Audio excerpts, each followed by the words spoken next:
ሲልሆነ ቴሌኮ የ666 ቴሌኮ ነው ኢሉሚናንት 120 ሚሊዮን ኢትዮጵያዊ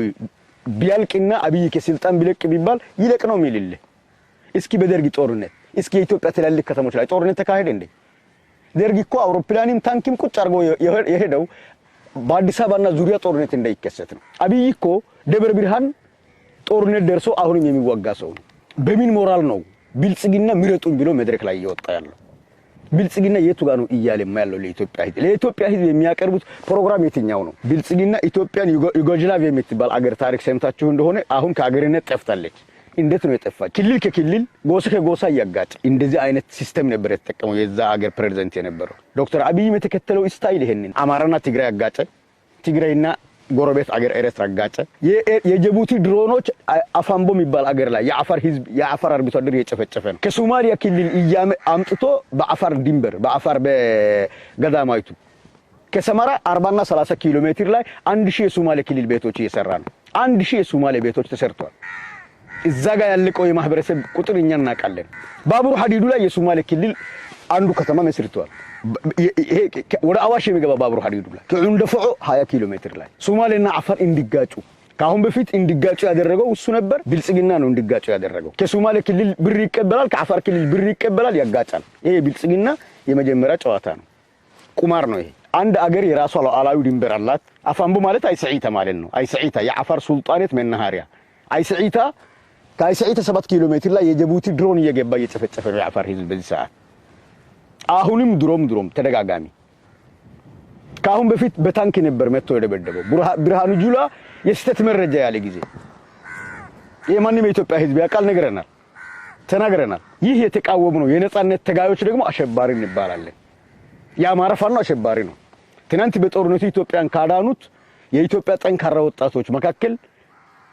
ፋኖ አለበት ፋኖነት ቦታ እንዲይዘው የታገሉት ጀግና አሳምነው ጽጌውን ገደለ ምን አጠፋ አሳምነው ጽጌ እስኪ ምን አደረገ ለምን ተገደለ መረጃ ምን አለ እሱ እንዲገደል መረጃ ነበር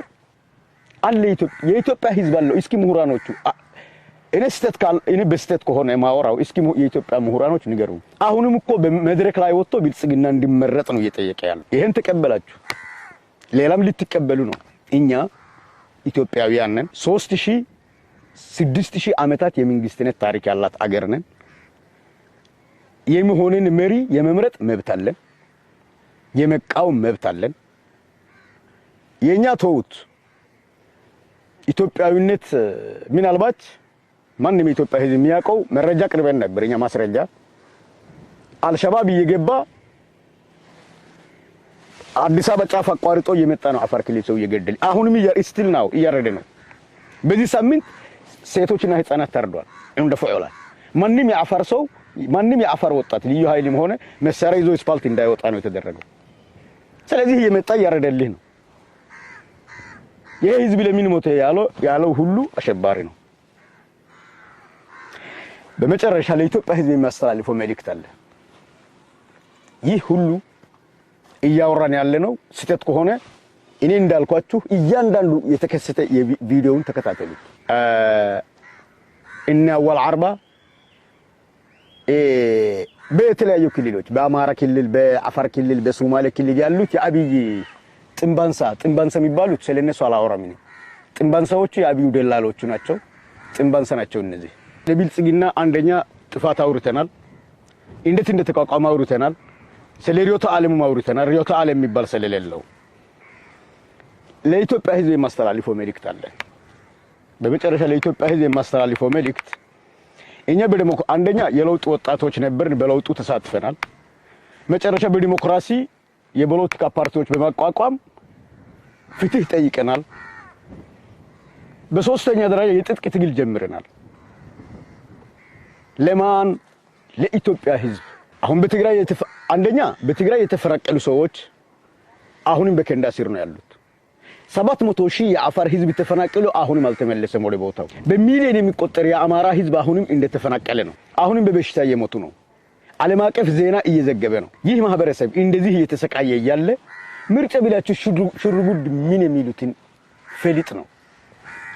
ይህ ምንድነው የሚባለው የኢትዮጵያ ህዝብ ኢትዮጵያ የሚባለው እኮ ተራራና ዛፍ ምናምን አይደለም። ኢትዮጵያ የሚባለው ህዝብ ነው። ህንጻ መስራት ምን ዋጋ አለው? ህንጻ ሲር ሰው ወድቋል እያልን ያለነው ዜጋ በህንጻ ሲር ወድቋል ነው እያልን ያለነው። የአማራ ገበሬ የፋኖ አባል ነው እየተባለ እርሻው እየተቃጠለበት ነው። የአፋር ህዝብ የኢከለ ጎሳ እያለ በጎሳ ነው እያሰረ ያለው። ጭራሽ አንድ አሁን ለምሳሌ ነው ያወራሁ ነው ስለ ብልጽግና ጥፋት።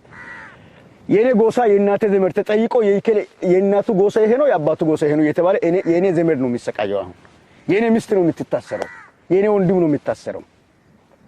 የትኛው ዴሞክራሲ መንግስት ነው ምርጫ እያላችሁ ሽርጉድ እጅ የምታጨበጨቡት? በኦሮሚያ እኮ አሁንም የተሰቃዩ ጉድጓድ ውስጥ የተቀበሩ ሰዎች አሉ። በኦሮሚያ በትግራይ እየተፈናቀለ ያለ የኢትዮጵያ ህዝብ ወደ ቦታው ሳይመለስ፣ የኢትዮጵያ ህዝብ ጥያቄ ሳይመለስ፣ የልማት ጥያቄ ሳይመለስ ምርጫ ምንድነው? ህዝብ እየጠፋ ነው እያልን ያለ ነው። አሁን የመጨረሻ ያለን አማራጭ በጥጥቅ ትግል በአዲስ አበባና ዙሪያ የታሸገው የአብይ አንጃ አብይ በየክልል ላይ ያስቀመጠው ጥንባንሳ በሁሉም ክልል የብልጽግና አመራር የሚባሉ ጥንባንሳዎቹን በጥጥቅ ትግል ለማስወገድ እኛ ጀምረናል። ማንኛውም የኢትዮጵያ ህዝብ በውጭ ሀገር ያለው ዲያስፖራ፣ ዩቲዩበሮች፣ ቲክቶከሮች በፌስቡክ በሚዲያ ከጎናችን እንድትሰለፉ መልእክት እናስተላልፋለን። ማንኛውም የኢትዮጵያ ህዝብ በትግራይ ለተፈናቀሉ እናቶች ወደ ቤት እንዲመለስ፣ በአማራ የተሰቃየ ያለው ማህበረሰብ ወደ ቤቱ እንዲመለስ፣ በየቦታው እየተገደለ በጅቡቲ ድሮን የሚመታው የአፋር ህዝብ ነፃነት እንዲያገኝ መጀመሪያ በዜጎቹ ዙሪያ እንስራ። ከምርጫ በፊት ምርጫ ሌላ ነው። ቅድም ጨርሰናል፣ ቅድም አውርተናል። ብልጽግና ሲመጣም የግለሰብ ነው፣ አሁንም የግለሰብ ነው። አሁንም ምረጡን እያለ ቅስቀሳ፣ ማህበረሰቡ ግን ስቃይ ላይ ነው ያለው። በየቦታው ህንጻ ይሰራል፣ ፎቅ ይሰራል፣ ከፎቅ ስር ሰዎች ወድቋል። ዜጋና አንሳ ኢትዮጵያውያን